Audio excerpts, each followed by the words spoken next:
Yes, it's Pompey again. Hello, and welcome to the third episode of the ROKER Report Extra 2019-2020.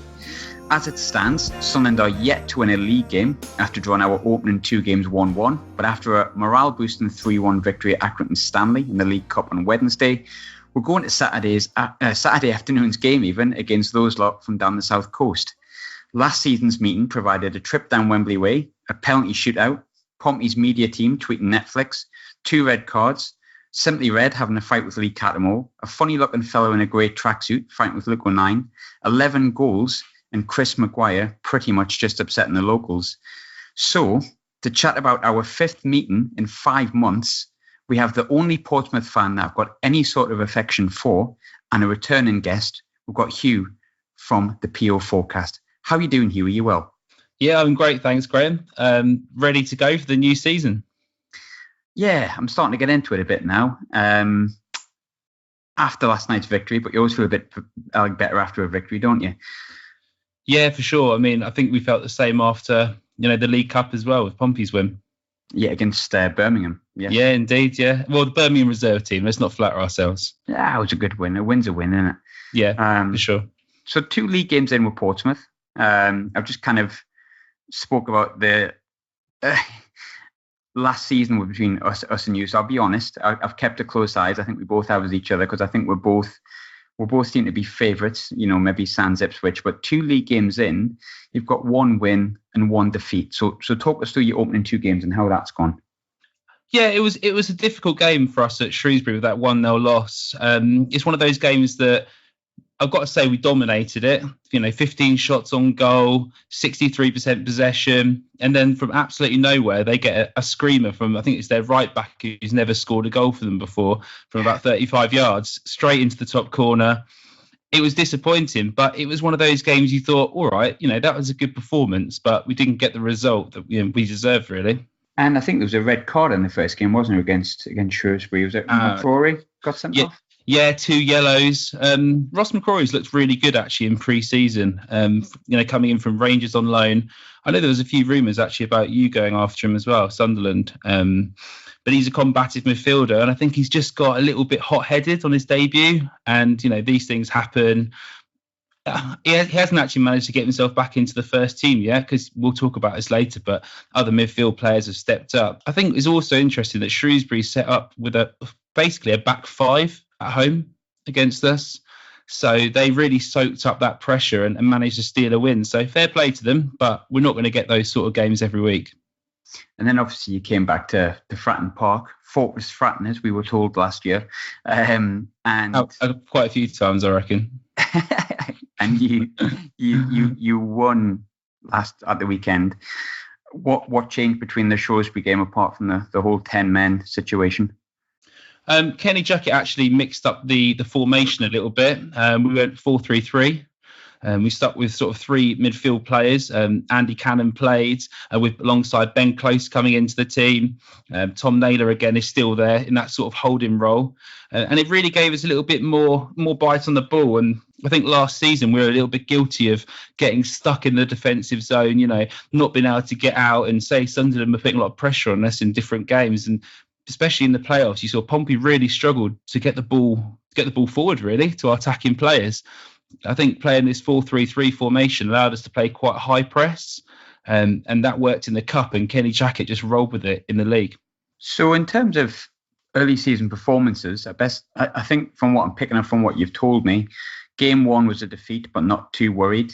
Game 2 was a win, but not too overexcited. Would I be right in saying that? Well, yeah, I think, Game 2 was a real confidence booster, a bit like you guys the other week with Accrington. It was one of those games that, we gave a few players chances. Ellis Harrison's come in from Ipswich as a striker. He's got fierce competition from John Marquis, and he got 2 goals in that game. It was a really important game for us to kick off our season. And then, we rolled into the weekend, played Tranmere, and things just started going from good to very good. The big thing for me with Pompey this summer was, I think, arguably you've definitely lost your best player in Clark, and I think probably your second best player in Jamal Lowe. But and I think it would be really fair to say you've recruited really well. And we touched on him a little bit before, but Ross McCrory is someone I was really jealous we actually didn't get. And that maybe is my slight bias with me living in Glasgow and seeing a little bit of him last year. But he's tall, he's combative, he's athletic, and he's young. But you've also brought in Paul Downing, who I think is a great signing, and John Marquis, alongside a lot of other good signings. But I suppose it's like us losing our best two players, but then if we replace them with another good 5 or 6, I mean, basically, how's the Portsmouth fan base feeling about the transfer business? Excited, if I'm honest. We all knew we were going to lose Matt Clark this year, and we wished him well.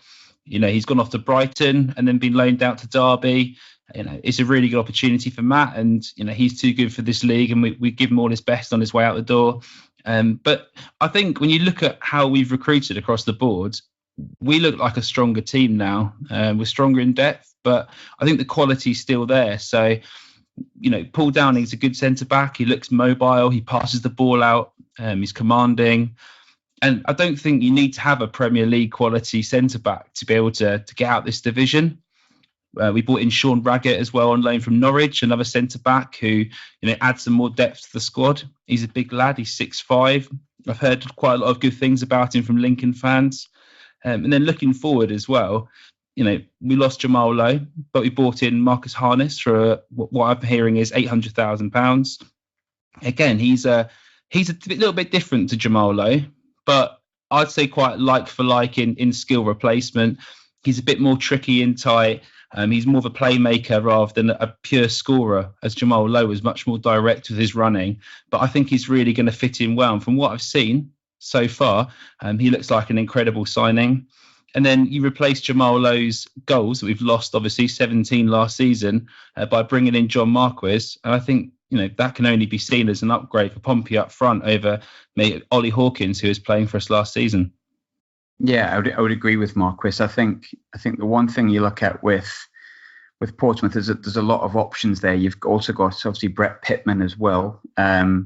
When he's not shouting at ball boys, he's actually quite handy on the pitch as well. He's not too bad. And I mean, I thought Ollie Hawkins changed the game at the Checker Trade. I've said this a few times. I think there's a lot of options there, but you would have to say that John Marquis would be far and wide the most talented striker there, and he's hard working as well. John Marquis. He's not just about his goals, he's a forward that'll press from what I've seen.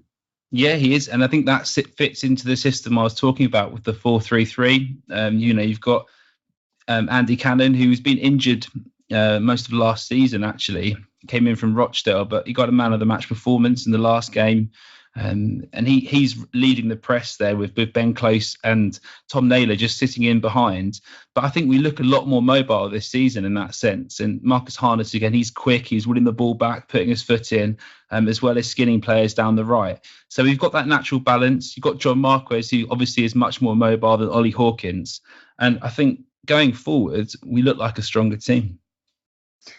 On paper, yeah, I would very much agree, and I won't make any bones about it. I'm not the biggest fan of Portsmouth, but I'll remain as professional as I can because I like you, Hugh. At the end of the day, cheers, Graham. But yeah, you have improved, and I think the big one for me, and maybe you haven't seen the best of him yet, but was Ross McCrory. I've watched a lot of Rangers up here, and he played in an Old Firm last year, which was the first time Rangers had beaten. First time Rangers beaten Celtic in a long time. At that point, it was the 1-0 game, and a lot of the plaudits went towards Ryan Jack, who got the goal that day. But Ross McCrory just mopped everything up. And I mean, talk about high pressure games. That is as high pressure as they come. Of course, and I don't know if you follow Rangers a little bit, and obviously been in Glasgow, and you might know I spoke to Stevie Cliff from the Four Lads Have a Dream podcast. Oh yes, yeah. Yeah, he came on our podcast, and we spoke for an hour about Rangers and Pompey, and specifically Ross McCrory as well. And from what all Stevie says, he sounds like an absolutely incredible signing for us in the middle. So almost, I think we're going to try and unleash him as a bit more of a box-to-box player rather than just a purely defensive player, because I think he's played quite a defensive role at Rangers in a sort of 4-1-4-1 formation. I think he played against Celtic, didn't he? And that sort of slightly more holding role. But I've seen him this in pre-season. He got man of the match a couple of times. He looks quick. His position's good.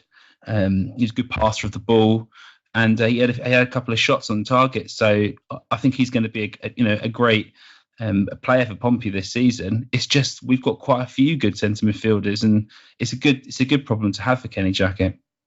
Yeah, because you've got Taylor there, you've got Ben Close, who we will come on to, have both been your mainstays, really. But do you see McCrory coming in, or do you think it'll stay Close and Naylor? We're sort of playing a midfield three at the moment, though. So, you've got Gareth Evans, who could play in the middle. Andy Cannon played the last game, and it sort of surprised me how well he played in that role. But I think people expected Ross McCrory to come back from suspension and walk straight back into the team. But Kenny Jackett's a lot about momentum. And if the team wins, he doesn't really like tinkering with it that much. But I think that you'll find Ross McCrory will just work his way back into the side over the season and be a quality, important part of the midfield alongside Close and alongside Tom Naylor. It's going to be a long old season. I think we both know we played 62 games last season. You can't have been far off, if not exactly the same. So I think if a player misses 1 or 2 games, it's not maybe the worst thing in the world if you've got replacements, is it? No. And do you reckon we can just give up on the Checkatrade trophy this season, Graham? I'm not doing the Checkatrade again. I'm not having it. Don't want it. No. Not after last year. I mean, we've won it now, and I'll be honest, wasn't that bothered last season. Sounds silly, but I'd like to move on now. And maybe we could get out most of these cup competitions and just focus on trying to get promoted. It was the weirdest competition ever. I really enjoyed the game. I've never celebrated a goal like McGeady's equaliser, like I have in ages. But realistically, like when we got beat, it was gutting because you don't want to lose at Wembley, and I'd much rather celebrated it. But it didn't hurt half as much as that playoff final did. Half as much. Well, with the playoff semi-final at Fratton Park, I was devastated when you lot knocked us out. I did very well, I thought, at holding my bragging that night when you text me. I thought, don't. Hugh's a nice person. Don't do it. I sent you that message of, I think, was it sort of, congrats, the sort of, polite message, wasn't it? Politer than the rest of your boys that night. But mate. One thing that drove me nuts about Portsmouth last year, and it really, there's a certain player that just really got up my nose, and it was Nathan Thompson. And I was looking to see how he was doing this season, and I noticed he hasn't got a club. So the little irritant that he is, have you got sick of him as well? That's not really what's happened, but I will. It's quite a funny story. What happened was he, in this sort of, January time, he came out and said he wasn't going to sign a new contract. He said he thought he could play this, or him or his agent or whatever said they thought he could play in the Championship, and he wanted to see if we got promoted before he signed any contract. And to be honest, he's been on trial at Bristol City. That didn't work out, and a few other places. And basically, he hasn't found himself a team that are willing to take him on. He was down at our training ground last week, and I think Kenny Jackett is just helping him out. So just helping him train. But he's come out and said that, we're not signing him. It's just a case of being polite, really, and letting him train. But yeah, as far as I'm concerned, Nathan Thompson hasn't got a club, and he should have signed up, in January, and not been so a bit arrogant, really, to think he was better than the team. Do you think he's made his bed?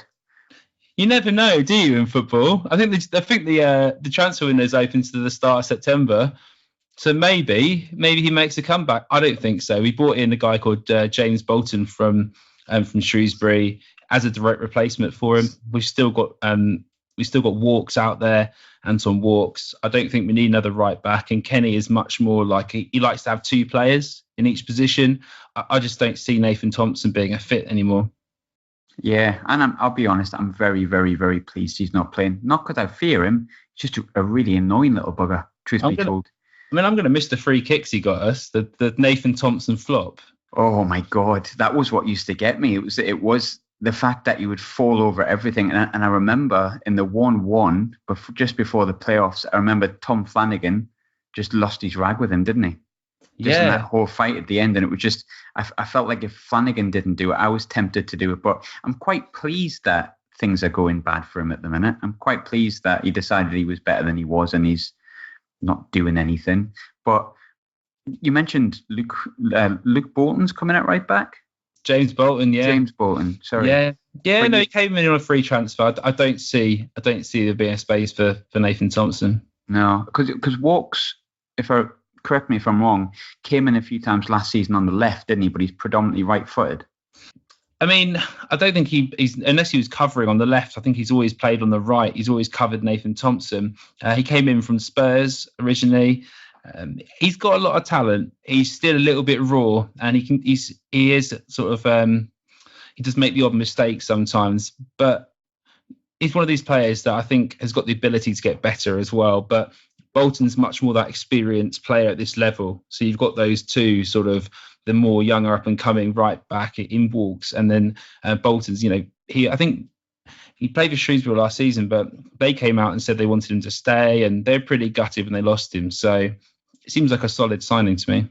Was he part of that team under Paul Hurst that did quite well and got to the checker trade and the playoff? Then I take it. I believe so. Do you know what? Wouldn't he? Sounds silly, but I haven't actually looked that much into it, because even though he seems like a great player and a good signing, he just hasn't been one of the most, I don't know, exciting. Do you know what I mean? One of the ones that's grabbed the headlines. You're sort of like, okay, an experienced right back, looks solid. It's not ever been a problem for us, but yeah, he looks decent. He's picked up an injury already though, and that's never great, but hopefully he comes back soon. So talking of things that were irritating, I wanted to get your view on something. Now, the touchline moment last year. Now, the whole thing, the whole week, I felt like we got told about Fortress Fratton and the Milan atmosphere and all of that kind of stuff that was going on. And let's not deny there's a rivalry there at the moment. Very, very much so, probably because we've played each other that much. But it started with Tom Naylor chucking the ball off Maguire's head. Maguire doing what Maguire does. But I mean, when we watched it, it was funny in hindsight. And there was a lot of memes, a lot of jokes. And because we'd won, we could look back and it was kind of like, it was funny. But in all seriousness, it was quite disgusting in a way, the way that Luke and I got treated in that particular moment and the whole part of it.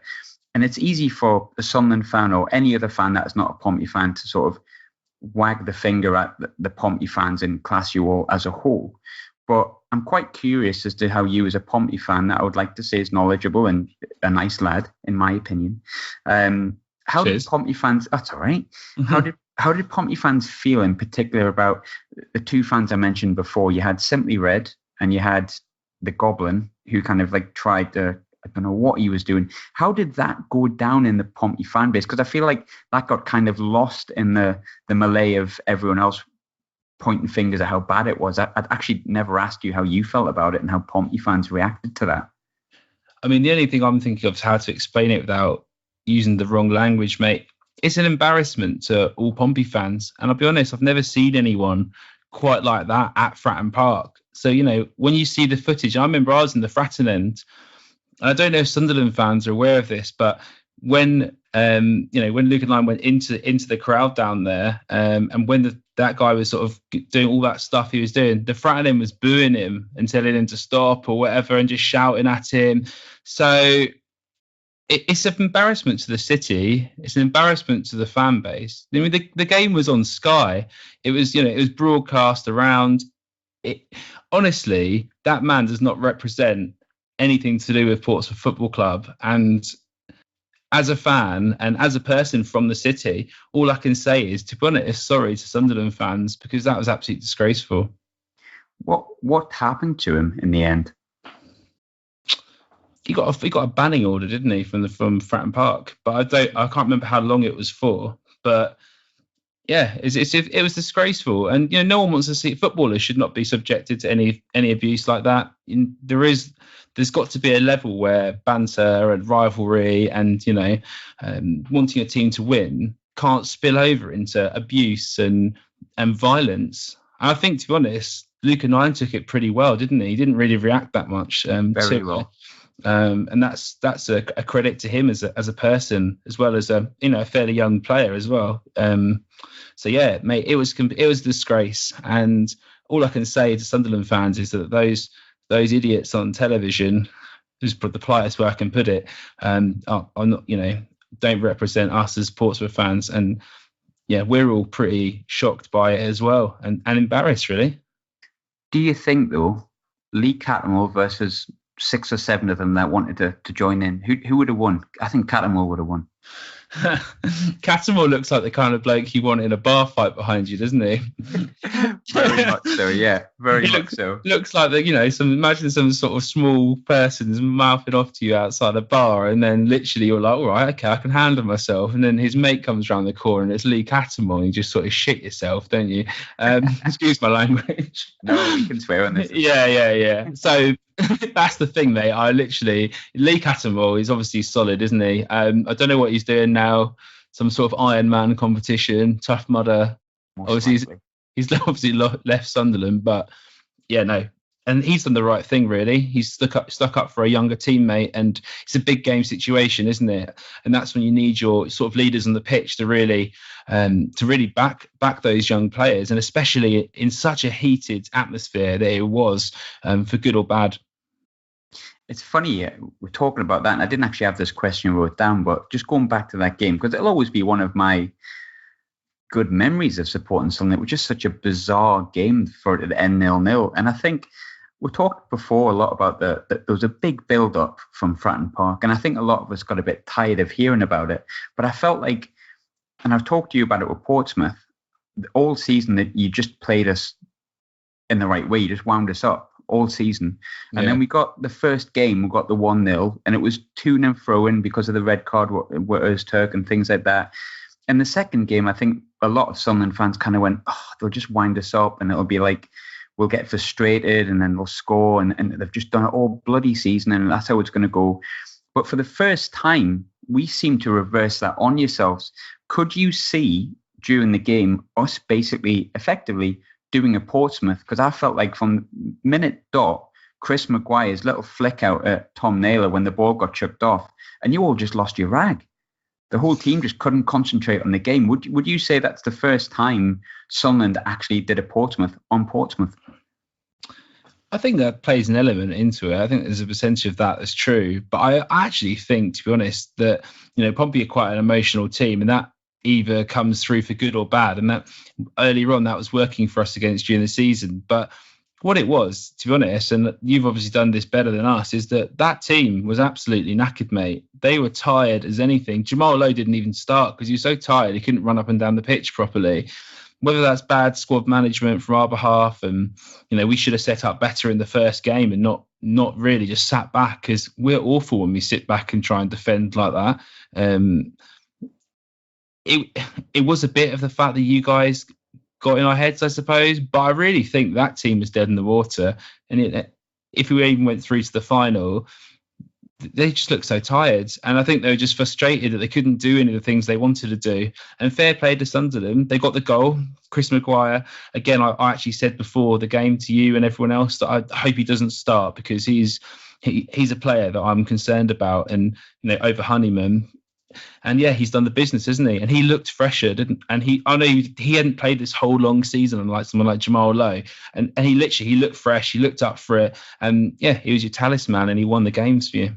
Yeah, most definitely so. And then that's a frustrating thing with Chris.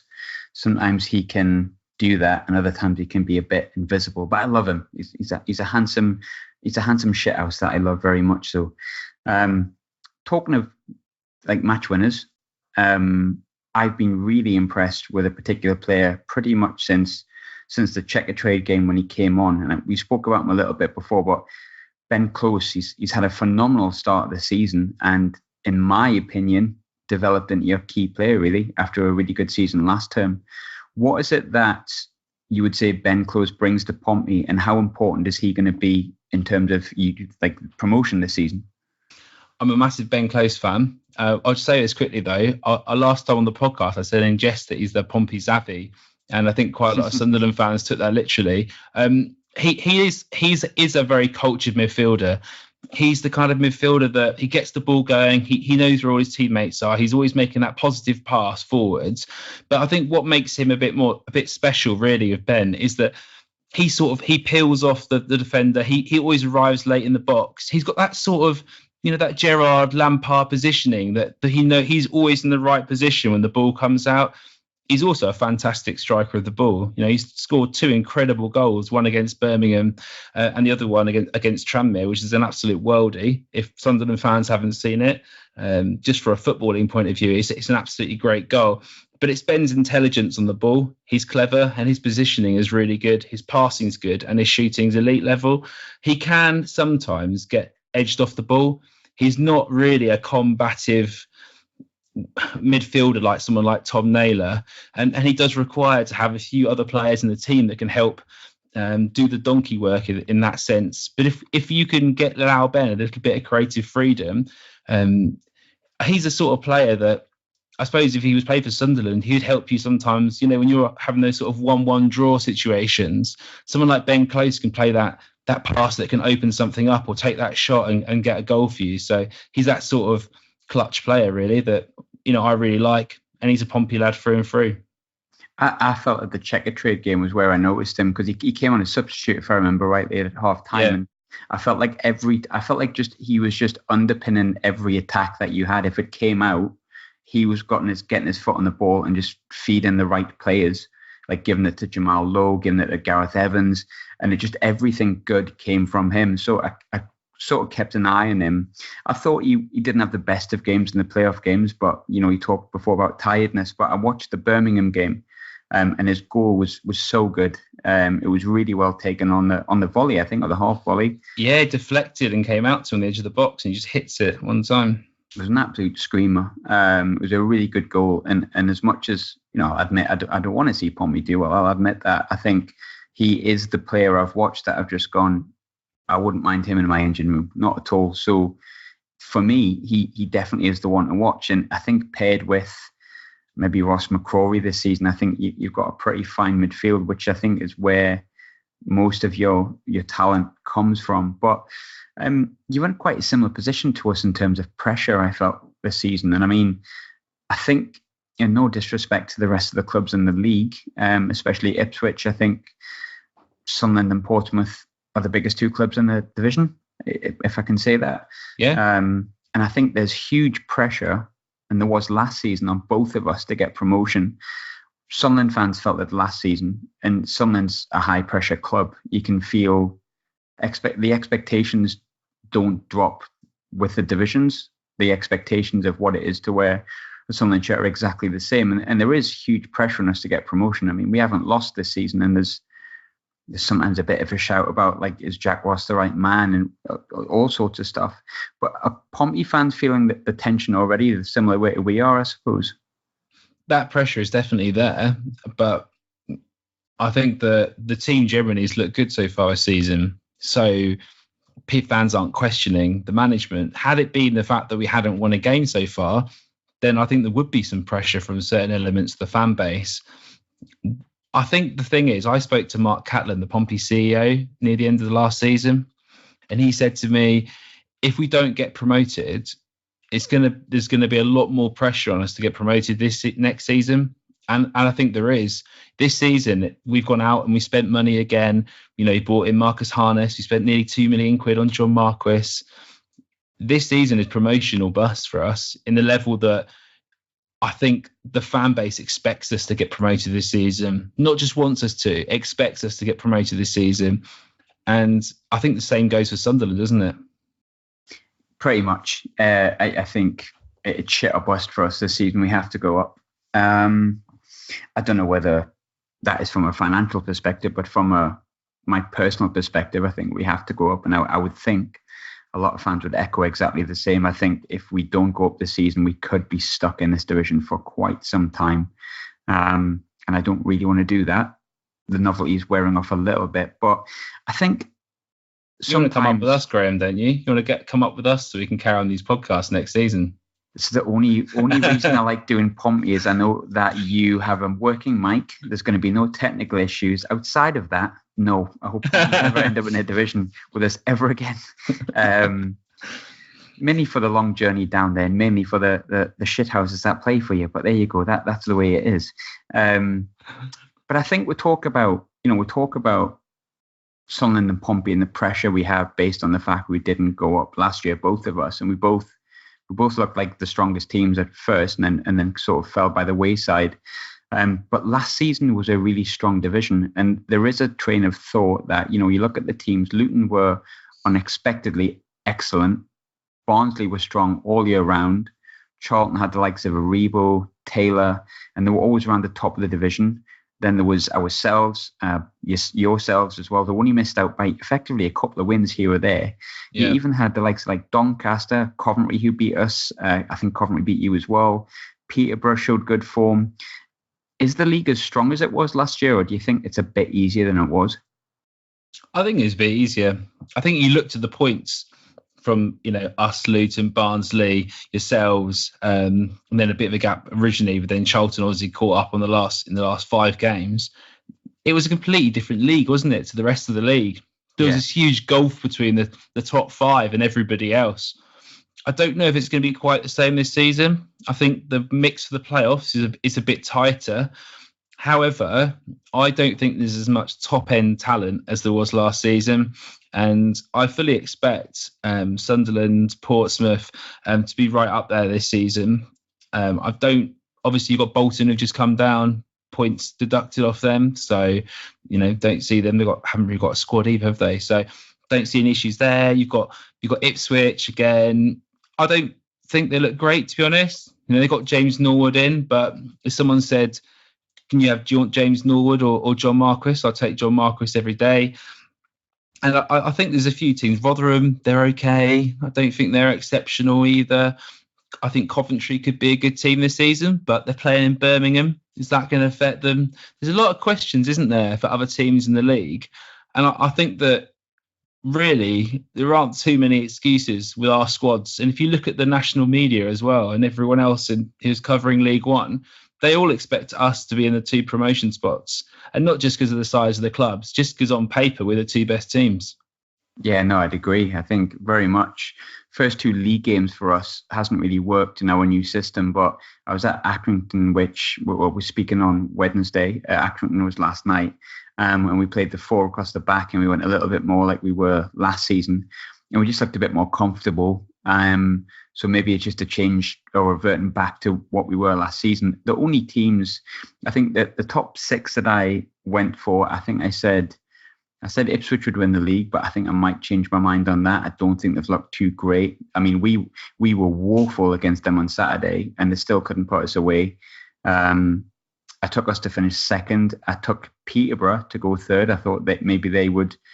And I mean, it's a long old season, don't get me wrong. I could be completely bang on or completely wrong, but Peterborough have not started anywhere near what I thought they would.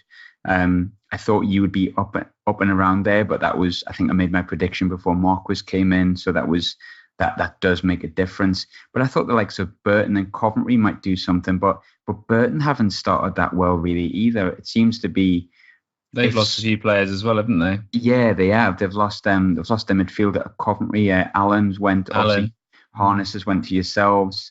I just feel a little bit like if Sunderland and Pompey want it, we can do it. It's not going to be a case of where we got to compete with Luton, Barnsley, Charlton this season at all. I feel like last season the top 6 picked itself and just bobbed around a bit.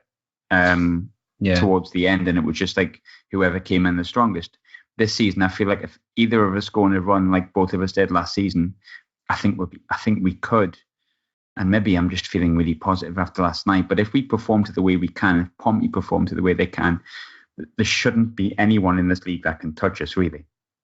No, I agree. I think the only team on paper, and this is always, I might start calling them on paper Peterborough, because every season they seem to come out, don't they? And they seem to spend money and they get all these players in and everyone goes, oh shit, Peterborough are going to be something next season. Usually they start off the season like flying, don't they? Top of the league. And they haven't even managed to do that this season. I thought, bought in Mo Isa, good striker. We wanted him the season before, 1.2 million.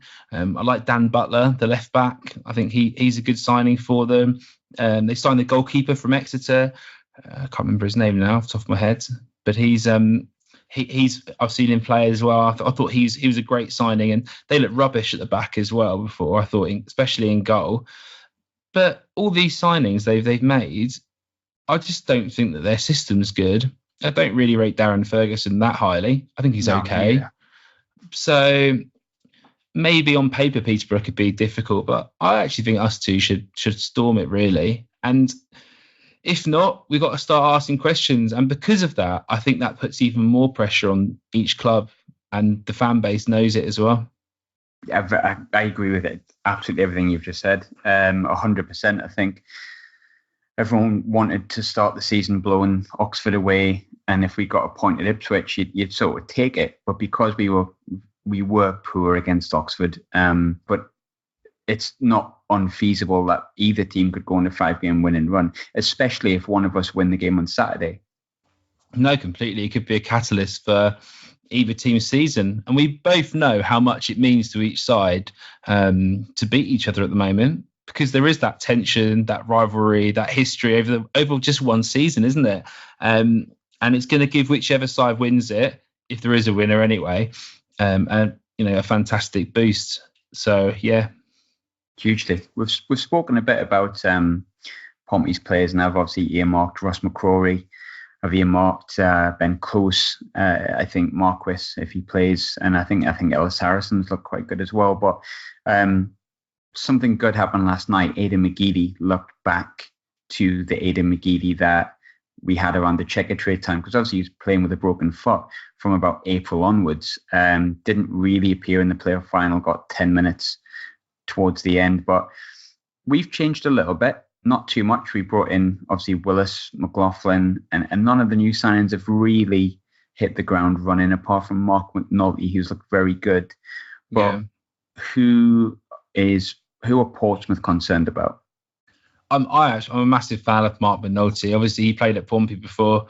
I thought he was exceptional. He picks the ball up. He can play just off the striker or up front. Are you playing him in number 10 position effectively? He's played in a few positions. Last night he played in the kind of in a front two. Yeah. Against Oxford, he was in a front two, but we had a 5 in midfield, or a 3-4-3 sort of 3-5-2. He's played mainly in a top two, but he played up front on his own on against Ipswich. But he does drop back a little bit more than our other strikers do a little bit, and he does a lot of running from what we've seen. We've been really impressed so far. I mean, he's great. He's great on the ball. He's the kind of player. I've seen him score a lot of goals at Fratton Park when he was down with us, and he's got a good eye for goal. He always wants the ball as well. You just try and Sunderland can play it into his feet, and he'll get things moving, because he will lay the ball off as well to, I don't know, say Aiden McGeady makes a run, or he'll be there to set them up as well. He's not a selfish player, but he will shoot and score when he thinks it's the right opportunity. I think he's a really good player to take that pressure off some of your other wingers and other strikers as well, for having to be the person who steps up and scores for Sunderland, which I think you needed to turn some of those draws into victories last season. If you'd done that, you would have been promoted. I think he's a really good player and could be a difference maker in that sense this season. Will's at the back. I really like him from Coventry. I wanted us to get him. I said in our pre-season podcast that he's a defender that I really wanted us to go out there and get. But you're saying he's had a bit of a slow start to the season, but I'm pretty confident he'll bed in well and be. I thought he'd go to the Championship. That's what I was hearing as well from people I know over at Coventry. So I'm surprised he didn't. But obviously Sunderland's a massive club, and he's come to you. Also, I like Dobson. I think Dobson's a great signing. He moves the ball really well. He's young, isn't he? 21 years old, I think. But 21. Yeah, but he was, captain at Walsall at that young age as well. And he's exceptional on the ball. I think he's a great signing. He's only 21 years old, so he might need a little bit of patience just to bed into playing at the Stadium of Light, because it's a massive difference playing for Sunderland than playing for Walsall. No offence, Walsall fans. So give him a couple of weeks, and I think you're going to see that he's going to set you up for a lot of goals, and he works really hard as well. So big fan of that signing as well. Yeah, I think George Dobson's. I think there's more to come from him, but I think what we've seen so far, we see see a bit of potential. Willis actually looked, I was maybe a bit harsh on him. He looked better last night in a back four. He hasn't suited the back three. You guys shouldn't be playing a back three, in my opinion. You haven't got the wing backs to play that system, have you? Oh, you're preaching to the choir, my friend. You're preaching to the choir, preaching to the entire 48,000 choir there.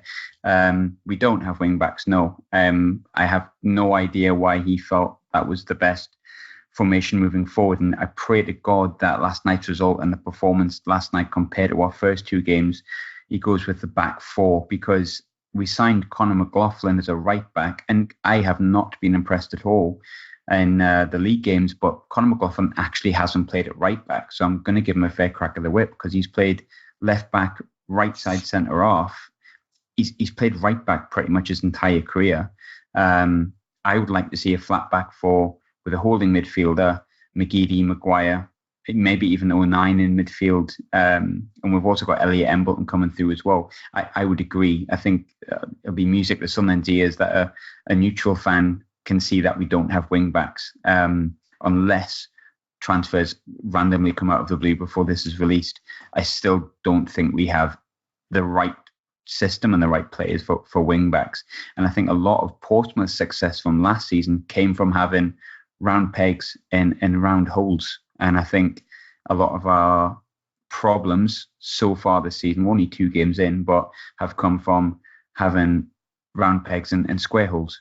And I think they're reverting back to a 4-2-3-1 or something that reverts back to a back four, even a 4-4-2, will in the long run be better for us massively. Absolutely. I thought it was just such a bizarre thing when I saw the formation you set out. I thought maybe I was missing something, because I just didn't see that working. And especially since you struggled a little bit at centre back last season, it seemed odd to try and then play 3 centre backs at the back. But I think you'll settle back into a 4-3-2-1, and I think you'll look good. I think you'd struggle against us if you play 3 at the back, but unless did they drop into a back 5, or do they really play like high wing backs and then just sort of 3 at the back? So we had in the first 2 games, we had Denver Hume, who's he's been poor, but he's also been horribly exposed by the absolute. How do I describe Tom Flanagan? Jeez, the left-hand side's not been great, and Denver Hume's been poor and not been helped. Whereas on the right-hand side, we were playing Lyndon Gooch the first few games, but Luke O'Nien's been earmarked for a midfield position, but he played right back last night, and I still don't think he's a right back. I think he's a number 10 or a midfielder, but he's our best right back currently based on current form. So I think he's got to play back 4. I think Denver Hume has got a lot of learning to do, and I've been very vocally critical of him for months, not just recently. But Denver is a lot better at left back than he is in a kind of weird wing back role, and it's quite an attacking 3-4-3. So when they do drop back into a back 5, it just looks all over the place. We just don't have the players that suit that formation, and I'd be very, very frustrated alongside many other fans if he reverts back to a back 3 against Portsmouth, because I think we'll get tortured. Yeah, I'd be delighted if that happens, especially with the likes of Ronan Curtis, Marcus Harness, John Marquis running in the back. I think they'd have a lot of success against you in that formation. But I doubt that's going to happen, because I'm not on the judging Jack Ross sort of train, but I would say that he should have enough sense, I'm guessing, to switch back to a successful formation that's worked for you against Accrington. I think maybe if it had not worked, then he might have reverted back to it. But, I think it's going to be a close game. So that brings me to the thing I always ask. Final question, score prediction. I'm in 2 minds, Graham, because I sort of feel like when someone says score prediction, Stadium of Light, the first thing that comes to my head is 1-1. Mine too, actually. However, I think Pompey have had a bit more of a bright start to the season. That goal that we can see against Shrewsbury was an absolute wonder goal, but from a player who's never scored in his life. So that's the only goal we've conceded. We've looked pretty good apart from that. 5 goals. I'm going to say it's going to be close, but Pompey to edge it 2-1. Well, I got the score right last week. I said 1-1, but I'm not going to go for 1-1. I'm not doing it this week. I'm going to say, and a lot of it hinges on the formation that he plays, but I think we'll win. I think we'll win 2-1, and I think Charlie Wyke and Maguire will score. But I wouldn't be surprised if you took the lead. But I am looking forward to it. How many fans are you bringing up? Well, you restricted our fans, didn't you? So shouldn't throw things at us. Are Oxford going to get their fans restricted? Yeah. I was actually interested.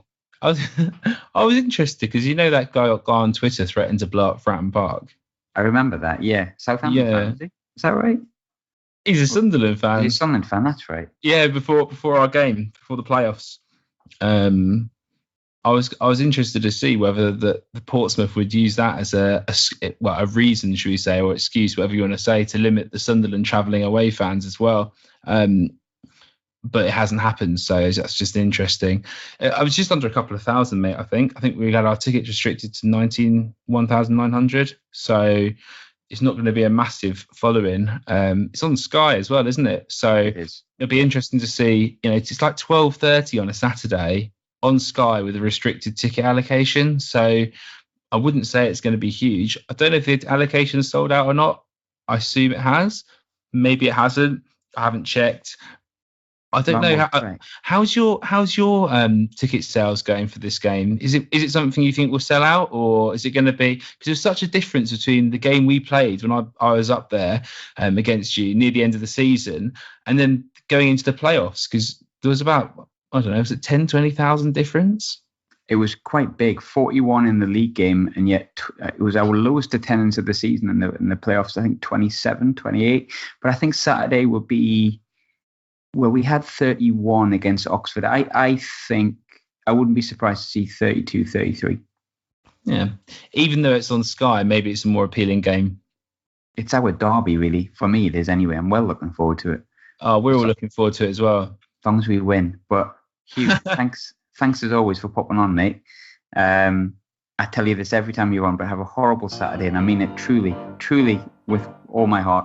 But apart from that, I hope you have a good rest of the week, mate. Thanks for having me on, mate, and same goes to you. My pleasure, bud.